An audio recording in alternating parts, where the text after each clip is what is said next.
안녕하세요. 오늘 저희가 함께 파헤쳐 볼 자료는 바로 2024년 지능정보사회 이용자 편할 조사 결과인데요.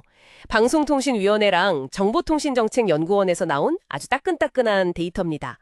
요즘 챗GPT 같은 생성형 AI 다들 한 번쯤은 들어보셨거나 써보셨을 텐데요.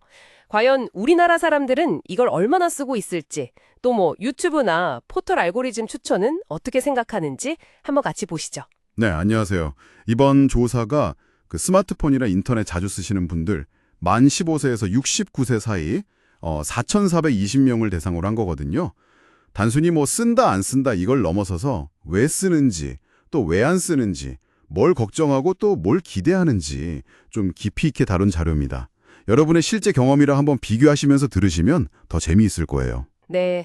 가장 먼저 눈에 띄는 건 역시 생성형 AI 사용 경험인데요. 전체 응답자의 24%, 그러니까 국민 4명 중 1명이 써봤다는 거잖아요. 이게 작년보다 거의 2배, 11.7%포인트나 늘어난 수치더라고요. 특히 유료 구독 경험도 좀 놀라운데 작년엔 0.9%였는데 올해 7.0%로 거의 7배나 뛰었어요. 이거 진짜 빠른 변화 아닌가요? 그냥 한번 써보는 걸 넘어서 뭔가 진짜 가치를 느끼는 사람들이 많아졌다는 뜻일까요? 네, 그렇죠. 유료로 전환한다는 건 그만큼 이게 제공하는 기능이나 편리함이 사용자들한테 뭔가 실질적인 만족감을 준다는 얘기죠. 활용하는 방식도 보면 여전히 텍스트 생성, 이게 57.2%로 제일 많긴 한데요. 음성이나 음악 생성도 21.4%, 이미지 생성도 한 11.8%, 이런 식으로 꽤 다양해졌어요. 작년에는 텍스트 생성이 거의 80% 넘게 압도적이었는데 그거랑 비교하면 훨씬 다채롭게 AI를 쓰기 시작했다. 이렇게 볼 수 있겠죠. 그러니까 정보 검색에 효율적이다. 이게 87.9%로 압도적이네요. 역시 일상 업무 지원에 도움된다. 이것도 70%로 높고요. 근데 제가 좀 흥미롭게 본 건 대화 상대가 필요해서라는 응답도 69.5%나 됐다는 점이에요. 이게 AI가 단순 도구를 넘어서 약간 정서적인 역할까지 하는 걸까요? 그럴 수 있죠. 충분히요. 반면에 왜 안 쓰냐? 그 이유를 보면 작년하고 결과가 거의 똑같아요. 쓰려면 뭔가 지식 수준이 높아야 할 것 같다. 이게 65.2%. 그리고 개인정보 유출될까 봐 걱정된다. 58.9%. 또 이용이 좀 복잡할 것 같다. 이것도 57.3%고요. 기술은 계속 발전하는데 사용자들이 느끼는 이런 진입장벽이나 불안감은 여전하다는 게 좀 흥미로운 포인트 같아요. 이게 기술 자체의 문제라기보다는 약간 신뢰나 아니면 사용자 경험 디자인 쪽 문제일 수도 있겠네요. 네, 맞아요. 사회적인 걱정도 여전하고요. 일자리 문제라던가 60.9%, 창의성 저하 우려 60.4%, 저작권 문제 58.8%, 또 범죄 악용 가능성 58.7% 이런 걱정들이요. 기술이 편리하긴 한데 그 이면에 있는 그림자에 대한 어떤 경계심도 분명히 있는 것 같아요. 맞습니다. 사실 이런 우려와 기대는 포털이나 유튜브의 알고리즘 추천 서비스에서도 좀 비슷하게 나타나는데요. 내 취향에 잘 맞춰준다. 이런 긍정평가는 여전히 높아요. 포털이 72.1%, 유튜브 71.3%.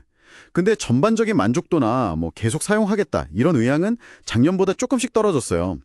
이게 편리하면은 익숙해졌는데 그러면서 다른 불편함이나 걱정거리들이 이제 슬슬 보이는 걸 수도 있고요. 그 걱정의 내용이 바뀐 것도 좀 주목해야 할 것 같아요.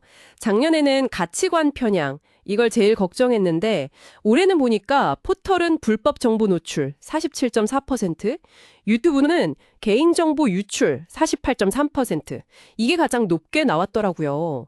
왜 이렇게 걱정하는 포인트가 좀 달라졌을까요?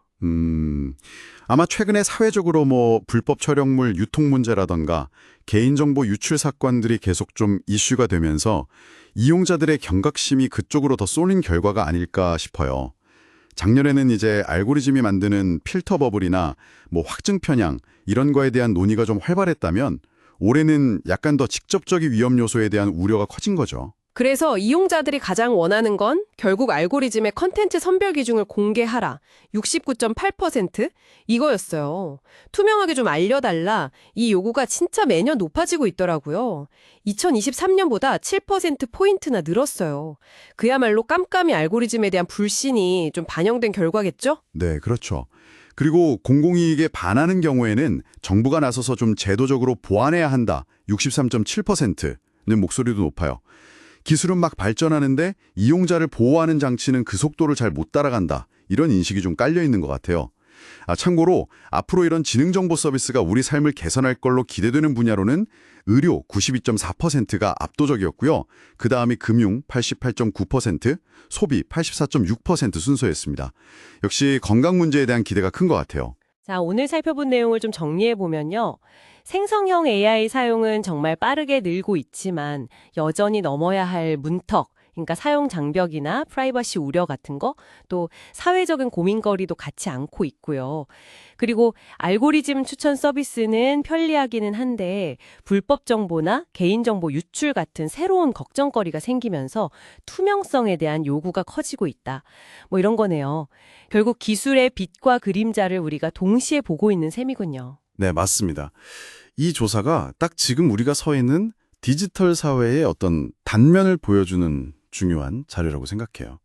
생성형 AI, 여러분은 얼마나 또 어떻게 쓰고 계신가요? 그리고 알고리즘 추천은 편리하세요? 아니면 약간 좀 찜찜하신가요?